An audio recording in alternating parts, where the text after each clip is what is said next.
Hi hello friends, welcome back to my YouTube channel. ನಾನಿವತ್ತಿಲ್ಲಿ ದಿಢೀರಂತ ಮೂಲಂಗಿ ಚಟ್ನಿ ಹೇಗೆ ಮಾಡ್ಬೋದು ಅಂತ ಕ್ವಿಕ್ಕಾಗಿ ತೋರಿಸ್ತೀನಿ ಬನ್ನಿ. ಇದು ಬ್ಯಾಚುಲರ್ಸ್ಗೆಲ್ಲ ತುಂಬಾ ಹೆಲ್ಪ್ ಆಗುತ್ತೆ. ಯಾರು ಬೇಕಾದರೂ ಸಿಂಪಲ್ ಇಂಗ್ರೀಡಿಯೆಂಟ್ಸಲ್ಲಿ ತುಂಬಾ ಸಿಂಪಲ್ಲಾಗಿ ಮಾಡ್ಬೋದು. ತುಂಬ ಟೇಸ್ಟಿಯಾಗಿರುತ್ತೆ ಆ್ಯಂಡ್ ಸ್ಪೈಸಿಯಾಗಿ ತುಂಬ ಚೆನ್ನಾಗಿ ತುಂಬ ಟೇಸ್ಟಿಯಾಗಿ ಬರುತ್ತೆ. ಬನ್ನಿ ನೋಡ್ಕೊಂಡು ಬರೋಣ ಹೇಗೆ ಅಂತ. ನಾನಿಲ್ಲಿ ಒಂದು ಪ್ಯಾನ್ ತಗೊಂಡಿದ್ದೀನಿ. ಪ್ಯಾನಲ್ಲಿ ಅರ್ಧ ಕಪ್ ಕಡಲೆ ಬೀಜ, ಅರ್ಧ ಕಪ್ ಹುರ್ಗಡ್ಲೆ ಎರಡನ್ನು ಹುರಿದು ನಾನು ಒಂದು ಪ್ಲೇಟಲ್ಲಿ ಸೈಡಿಗೆ ತೆಗೆದಿಡ್ತಾ ಇದ್ದೀನಿ. ಫ್ರೆಂಡ್ಸ್ ನಾನಿಲ್ಲಿ ಒಂದು ಹಿಡಿಯಷ್ಟು ಪುದೀನ ತಗೋತಾ ಇದ್ದೀನಿ.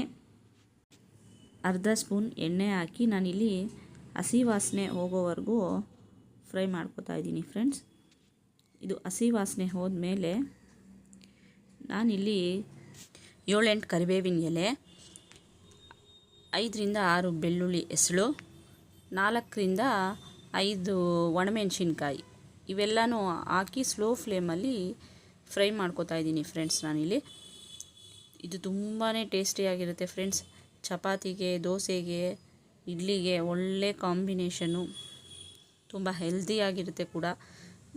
ನಾನಿಲ್ಲಿ ಮೇಯ್ನ್ ಇಂಗ್ರೀಡಿಯೆಂಟ್ ಇದೆ ಫ್ರೆಂಡ್ಸ್, ಮೂಲಂಗಿ.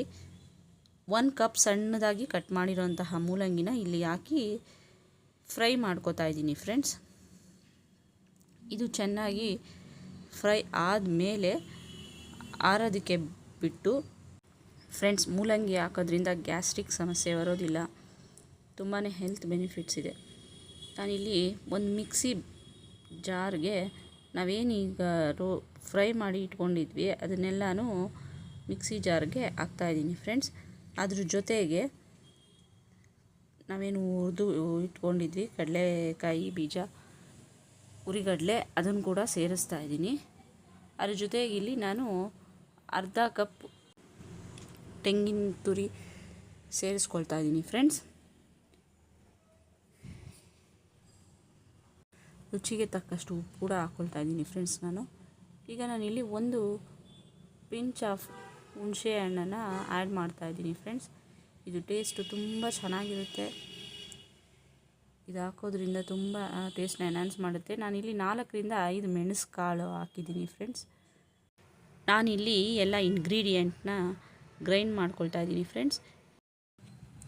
ಫ್ರೆಂಡ್ಸ್, ನಾನಿಲ್ಲಿ ಸಾಸಿವೆ, ಕರಿಬೇವು, ಈರುಳ್ಳಿ ಎಲ್ಲ ಒಗ್ಗರಣೆ ಹಾಕಿ ಚಟ್ನಿಗೆ ಮಿಕ್ಸ್ ಮಾಡ್ತಾ ಇದ್ದೀನಿ. ಫ್ರೆಂಡ್ಸ್, ಈಗ ಟೇಸ್ಟಿಯಾದ ಮೂಲಂಗಿ ಚಟ್ನಿ ರೆಡಿ. ಫ್ರೆಂಡ್ಸ್, ನೀವು ಕೂಡ ಮನೇಲಿ ಟ್ರೈ ಮಾಡಿ ಕಮೆಂಟ್ ಮಾಡಿ. ಫ್ರೆಂಡ್ಸ್, ಈ ರೆಸಿಪಿ ಇಷ್ಟ ಆದರೆ ಲೈಕ್ ಮಾಡಿ, ಕಮೆಂಟ್ ಮಾಡಿ, ಶೇರ್ ಮಾಡಿ, ಸಬ್ಸ್ಕ್ರೈಬ್ ಮಾಡೋದನ್ನು ಮರಿಬೇಡಿ. ಫ್ರೆಂಡ್ಸ್.